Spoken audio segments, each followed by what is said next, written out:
ಮುಂದಿನ ಲೋಕಸಭಾ ಚುನಾವಣೆಗೆ ಬಿಜೆಪಿ ಮತ್ತೆ ಜೆಡಿಎಸ್ ಮೈತ್ರಿಯನ್ನ ಮಾಡಿಕೊಂಡಿದೆ. ಆದರೆ ಮಂಡ್ಯದಲ್ಲಿ ಮಾತ್ರ ಯಾವುದೇ ಕಾರಣಕ್ಕೂ ಜೆಡಿಎಸ್ಗೆ ನೀವು ಸೀಟನ್ನು ಬಿಟ್ಕೊಡ್ಬೇಡಿ ಅಂತೇಳಿ ಪಾಂಡವಪುರ ಜಿಲ್ಲಾ ಬಿಜೆಪಿ ಕಾರ್ಯಕಾರಿಣಿ ಸಭೆಯಲ್ಲಿ ತೀರ್ಮಾನಕ್ಕೆ ಬಂದಿದ್ದಾರೆ. ಬಹುಶಃ ಎಲ್ಲೇ ಮೈತ್ರಿ ಗಟ್ಟಿಯಾದರೂ ಕೂಡ ಮಂಡ್ಯದಲ್ಲಿ ಮಾತ್ರ ಒಮ್ಮತಕ್ಕೆ ಬಂದಂಗೆ ಕಾಣಿಸ್ತಾ ಇಲ್ಲ. ನೀವು ಯಾವುದೇ ಕಾರಣಕ್ಕೂ ಬಿಜೆಪಿ ಟಿಕೆಟನ್ನು ಮಂಡ್ಯದಲ್ಲಿ ಜೆಡಿಎಸ್ಗೆ ಬಿಟ್ಕೊಡ್ಬೇಡಿ ಅನ್ನೋದನ್ನು ಬಹಳ ಕ್ಲಿಯರ್ ಆಗಿ ಕಾರ್ಯಕಾರಿಣಿ ಸಭೆಯಲ್ಲಿ ಪಾಂಡವಪುರ ಜಿಲ್ಲಾ ಕಾರ್ಯಕಾರಿಣಿ ಸಭೆಯಲ್ಲಿ ತೀರ್ಮಾನ ಮಾಡಿದ್ದಾರೆ. ಅವರ ಒಂದೇ ಒಕ್ಕೊರಲ ಆಗ್ರಹ, ಟಿಕೆಟ್ ಹಂಚಿಕೆ ಕುರಿತು ಬಿಜೆಪಿ ಮಹತ್ವದ ಸಭೆಯನ್ನು ಮಾಡ್ತಾ ಇದೆ. ಪಾಂಡವಪುರದಲ್ಲಿ ಜಿಲ್ಲಾ ಬಿಜೆಪಿ ಕಾರ್ಯಕಾರಿಣಿ ಸಭೆ ನಡೀತಾ ಇದೆ. ನಾರಾಯಣಗೌಡ ಪ್ರೀತಮ್ ಗೌಡ ನೇತೃತ್ವದಲ್ಲಿ ನಡೀತಾ ಇರುವಂಥ ಮೀಟಿಂಗ್. ಮಂಡ್ಯ ಕ್ಷೇತ್ರವನ್ನು ಬಿಜೆಪಿಯಲ್ಲೇ ಉಳಿಸ್ಕೊಳ್ಬೇಕು ಅನ್ನುವ ಒತ್ತಾಯವನ್ನು ಮಾಡ್ತಾ ಇದ್ದಾರೆ. ಎಲ್ಲರ ಅಭಿಪ್ರಾಯದಂತೆ ಕ್ಷೇತ್ರವನ್ನು ಉಳಿಸಿಕೊಳ್ಳುವಂತೆ ಮನವಿಯನ್ನು ಮಾಡ್ತಾ ಇದ್ದಾರೆ.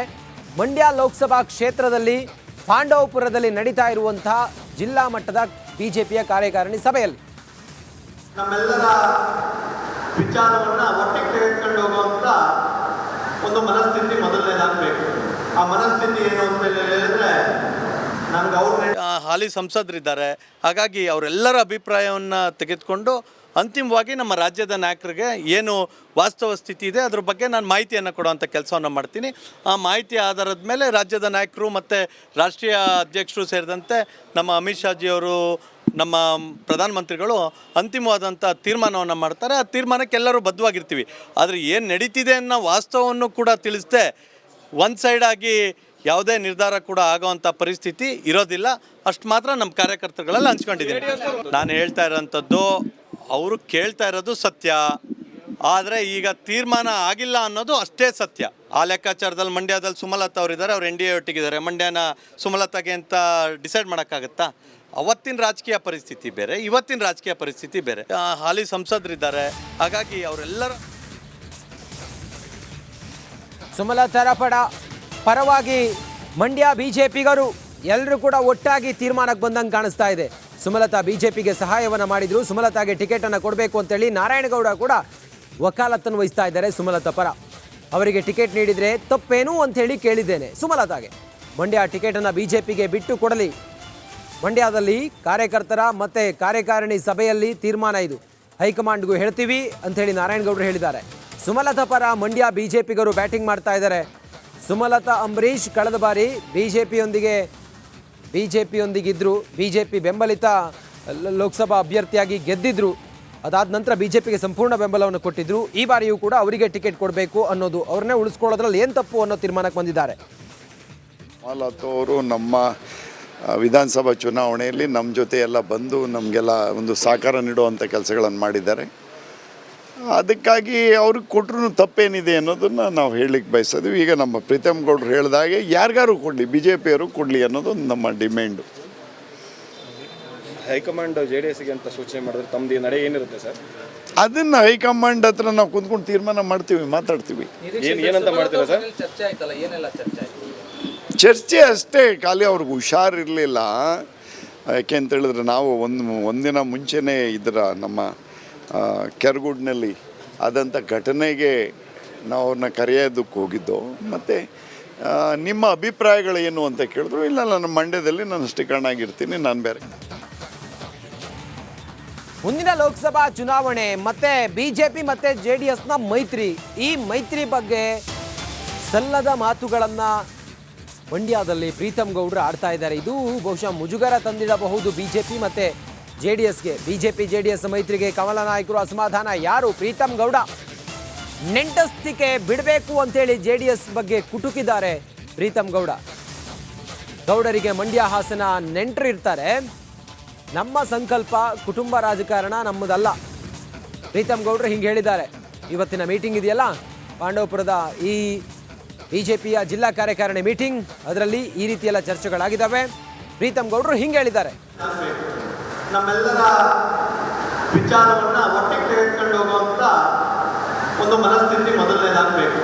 ಆ ಮನಸ್ಥಿತಿ ಏನು ಅಂತ ಹೇಳಿದ್ರೆ, ನನ್ಗೆ ಅವ್ರ ನೆಂಟರು, ನನಗೆ ಇವ್ರ ನೆಂಟರು ಸುದ್ದಿ ಬಳಸಿದ್ರು, ನಮಗೆ ಹಾಸನ ಗೌಡರು ನೆಂಟರು ಅನ್ನೋ ರೀತಿಯಲ್ಲಿ ನಮ್ಮ ಇಡೀ ಸಂಬಂಧ ಇರುತ್ತೆ. ನಾನು ಹಾಸನದಲ್ಲಿದ್ದರೆ ಯಾರಾದ್ರೂ ಮಂಡ್ಯದಲ್ಲಿ ಗೌಡರು ನನಗೆ ದೊಡ್ಡಪ್ಪನ ಅಣ್ಣನ ಮಗಳ ಕೊಟ್ಟಿದ್ದೆ ಅವ್ರಿಗೆ, ಹಂಗಾಗಿ ಅವ್ರು ನಮ್ಮ ನೆಂಟರು. ಹೌದಾ ಇಲ್ವೋ? ಆ ನೆಂಟಸ್ತಿಕೆಯನ್ನ ಮೀರಿ, ವೈಯಕ್ತಿಕ ವಿಶ್ವಾಸವನ್ನು ಮೀರಿ ನಮಗೆ ಪಕ್ಷ ಬೇಕು, ಆ ಪಕ್ಷಕ್ಕಿಂತ ದೇಶ ಮುಖ್ಯ ಅನ್ನೋ ಭಾವನೆ ಬರಬೇಕು ಅಂತ ಹೇಳಿದ್ರೆ. ಇನ್ನಷ್ಟು ಮಾಹಿತಿಯೊಂದಿಗೆ ನಮ್ಮ ಮಂಡ್ಯದ ಪ್ರತಿನಿಧಿ ಆನಂದ್ ಈಗ ಲೈವ್ ಕನೆಕ್ಟ್ ಆಗಿದ್ದಾರೆ. ಆನಂದ್, ಎರಡು ವಿಚಾರ. ಒಂದು, ಮಂಡ್ಯದಲ್ಲಿ ಬಿಜೆಪಿ ಮತ್ತೆ JDS ಮೈತ್ರಿಗೆ ವಿರೋಧ ಇದೆ ಅನ್ನೋದು ಪ್ರೀತಮ್ ಗೌಡ್ರ ಮಾತಲ್ಲಿ ಬಹಳ ಕ್ಲಿಯರ್ ಆಗಿದೆ. ಮತ್ತೊಂದು, ಲೋಕಸಭಾ ಚುನಾವಣೆಯಲ್ಲಿ ಮಂಡ್ಯ ಕ್ಷೇತ್ರದಲ್ಲಿ ಬಿಜೆಪಿಗೆ ಟಿಕೆಟ್ ಕೊಡಬೇಕು ಅನ್ನೋದು. ಏನೇನು ತೀರ್ಮಾನಕ್ಕೆ ಬಂದಿದ್ದಾರೆ ಇವತ್ತಿನ ಮೀಟಿಂಗ್ನಲ್ಲಿ ಆನಂದ್?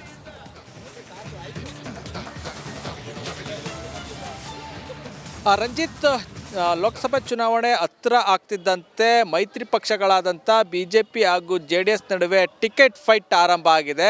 ಆರಂಭದ ದಿನಗಳೇ ಅಂದರೆ ಮೈತ್ರಿ ಆದಂಥ ಆರಂಭದ ದಿನಗಳಲ್ಲಿ ಮಂಡ್ಯ ಕ್ಷೇತ್ರವನ್ನು JDSಗೆ ಬಿಟ್ಕೊಡ್ತಾರೆ. ಮಂಡ್ಯ BJPಗಿಂತ JDS ಸ್ಟ್ರಾಂಗ್ ಇರೋದ್ರಿಂದ JDSಗೆ ಬಿಟ್ಕೊಡ್ತಾರೆ ಅನ್ನೋ ಚರ್ಚೆಗಳಾಗಿತ್ತು. ಆದರೆ ಚುನಾವಣೆ ಹತ್ತಿರ ಬರ್ತಿದ್ದಂತೆ BJPಯಲ್ಲಿ ಟಿಕೆಟ್ಗಾಗಿ ಫೈಟ್ ಶುರುವಾಗಿರುವಂಥದ್ದು. ಬಹುತೇಕ ಪದಾಧಿಕಾರಿಗಳು ಅದನ್ನೇ ಒತ್ತಡ ಹಾಕ್ತಾ ಇದ್ದಾರೆ. ನಮಗೆ ಟಿಕೆಟ್ ಬಿಟ್ಕೊಡಿ, ಮಂಡ್ಯವನ್ನು ಬಿಟ್ಟು ಬೇರೆ ಕ್ಷೇತ್ರವನ್ನು JDSಗೆ ಬಿಟ್ಕೊಡಿ ಅನ್ನೋ ಒಂದು ಆಗ್ರಹ ಕೇಳಿಬರ್ತಾ ಇರುವಂಥದ್ದು. ಇವತ್ತು ಕೂಡ ಮಂಡ್ಯ ಜಿಲ್ಲೆಯ ಪಾಂಡವಪುರದಲ್ಲಿ ಜಿಲ್ಲಾ BJP ಕಾರ್ಯಕಾರಿಣಿ ಸಭೆ ನಡೀತು. ಸಭೆಯಲ್ಲಿ ಮಾಜಿ ಸಚಿವ ನಾರಾಯಣ್ ಗೌಡ, ಮಾಜಿ ಶಾಸಕರಾದಂಥ ಪ್ರೀತಮ್ ಗೌಡ, ರಾಮದಾಸ್ ಸೇರಿದಂತೆ ಹಲವು ಪ್ರಮುಖ ಮುಖಂಡರುಗಳು ಭಾಗಿಯಾಗಿದ್ದರು.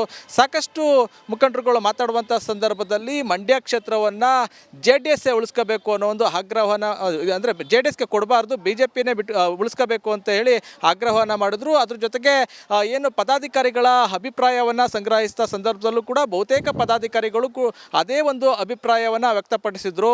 ಮಂಡ್ಯದಲ್ಲಿ BJP ಸ್ಟ್ರಾಂಗ್ ಆಗ್ತಾ ಇದೆ. ಕಳೆದ ವಿಧಾನಸಭೆ ಚುನಾವಣೆ ಅಂದರೆ 2018ರ ವಿಧಾನಸಭೆ ಚುನಾವಣೆಗೆ ಹೋಲಿಸಿದ್ರೆ ಈಗ JDS ಕೂಡ ಶಕ್ತಿಯನ್ನು ಕಳೆದುಕೊಳ್ತಾ ಇದೆ. ಜೊತೆಗೆ BJP ಇಲ್ಲಿ ಶಕ್ತಿ ಜಾಸ್ತಿ ಆಗ್ತಾ ಇದೆ. ಹಾಗಾಗಿ ಈ ಸಂದರ್ಭದಲ್ಲಿ BJPಗೆ ಇಲ್ಲಿ ಟಿಕೆಟನ್ನು ಕೊಡಬೇಕು, ಆಗ ಪಕ್ಷ ಮತ್ತಷ್ಟು ಸ್ಟ್ರಾಂಗ್ ಆಗ್ತದೆ ಅನ್ನೋ ಅಭಿಪ್ರಾಯ ಕೇಳಿಬರ್ತಾ ಇರುವಂಥದ್ದು. ಅದ್ರ ಜೊತೆಗೆ ಏನು JDS ವಿರುದ್ಧ ಆಕ್ರೋಶವೂ ಕೂಡ ಹೆಚ್ಚಾಗ್ತಾ ಇರುವಂಥದ್ದು. ಅದರಲ್ಲೂ ಕೂಡ ದೇವೇಗೌಡರ ಕುಟುಂಬವನ್ನು ಟಾರ್ಗೆಟ್ ಮಾಡಿ ಮಾತಾಡಿದಂಥ ಮಾಜಿ ಶಾಸಕ ಪ್ರೀತಮ್ ಗೌಡ ಏನು ಮಂಡ್ಯ ಹಾಗೂ ಹಾಸನದಲ್ಲಿ ದೊಡ್ಡ ಗೌಡರಿಗೆ ಸಂಬಂಧಿಕರು ಜಾಸ್ತಿ ಇದ್ದಾರೆ ಅಂತ ಹೇಳೋ ಮೂಲಕ ಇಲ್ಲಿ ಮಂಡ್ಯದಲ್ಲೂ ಕೂಡ ಒಂದು ವೇಳೆ JDSಗೆ ಟಿಕೆಟನ್ನು ಕೊಡೋದಾದರೆ ಯಾವುದೇ ಕಾರಣಕ್ಕೂ ಕೂಡ ಅವರ ಸಂಬಂಧಿಕರಿಗೆ ಅಭ್ಯರ್ಥಿಯನ್ನು ಮಾಡಬಾರ್ದು, ಬೇರೆಯವ್ರನ್ನ ಅಭ್ಯರ್ಥಿ ಮಾಡಬೇಕು ಅನ್ನೋ ನಿಟ್ಟಿನಲ್ಲಿ ಒಂದು ಹೇಳಿಕೆಯನ್ನು ಕೊಟ್ಟರು. ಪರೋಕ್ಷವಾಗಿ ಥ್ಯಾಂಕ್ ಯು ಆನಂದ್ ನಿಮ್ಮೆಲ್ಲ ಮಾಹಿತಿಗಾಗಿ.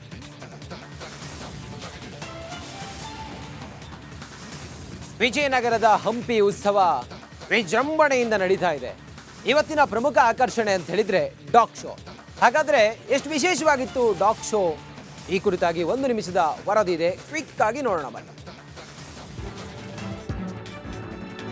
ವಿಜಯನಗರ ಸಾಮ್ರಾಜ್ಯದ ಗತ ವೈಭವವನ್ನ ಸಾರುವ ಹಂಪಿ ಉತ್ಸವದಲ್ಲಿ ಇವತ್ತು ನಾನಿದ್ದೀನಿ. ಹಂಪಿ ಉತ್ಸವ ಇವಾಗಲೇ 3ನೇ ದಿನಕ್ಕೆ ಕೂಡ ಕಾಲಿಟ್ಟಿದೆ. ನೀವು ಕೂಡ ಇಲ್ಲಿ ನೋಡ್ತಾ ಇರಬಹುದು, ವಿವಿಧ ಜಾತಿಯ ವಿವಿಧ ರಾಜ್ಯಗಳಿಂದ ಹಾಗೂ ಜಿಲ್ಲೆಗಳಿಂದ ಕೂಡ ನಾಯಿಗಳನ್ನ ಕೂಡ ಕರೆತಂದಿದ್ದಾರೆ. ಇನ್ನು ಈ ಉತ್ಸವದಲ್ಲಿ 3ನೇ ದಿನ ಕೂಡ ಕಾಲಿಟ್ಟಿದ್ದು ಪ್ರಮುಖ ಆಕರ್ಷಣೀಯ ಅಂತ ಅಂದ್ರೇನೆ ಈ ಡಾಗ್ ಶೋ. ಇಲ್ಲಿ ಬೇರೆ ಬೇರೆ ಜಾತಿಯ ನಾಯಿಗಳು ಕೂಡ ಬಂದಿದ್ದು, ಬಹಳಷ್ಟು ರೈತರು ಕೂಡ, ಬಹಳಷ್ಟು ಡಾಗ್ ಶೋ ಮಾಲೀಕರು ಕೂಡ ನಾಯಿಗಳನ್ನ ಕೂಡ ಕರೆತಂದಿದ್ದಾರೆ. ಇನ್ನು ದೂರದ ಊರುಗಳಿಂದ ಕೂಡ ನಾಯಿಗಳನ್ನ ಕರೆತಂದು ಹಂಪಿ ಉತ್ಸವದಲ್ಲಿ ಇವತ್ತು 3ನೇ ದಿನ ಕಾಲಿಟ್ಟಿದ್ದು. ಅದೇ ರೀತಿಯಾಗಿ ಡಾಗ್ ಶೋದಲ್ಲಿ ಆಕರ್ಷಣೀಯ ಕೂಡ ಆಗಿದೆ.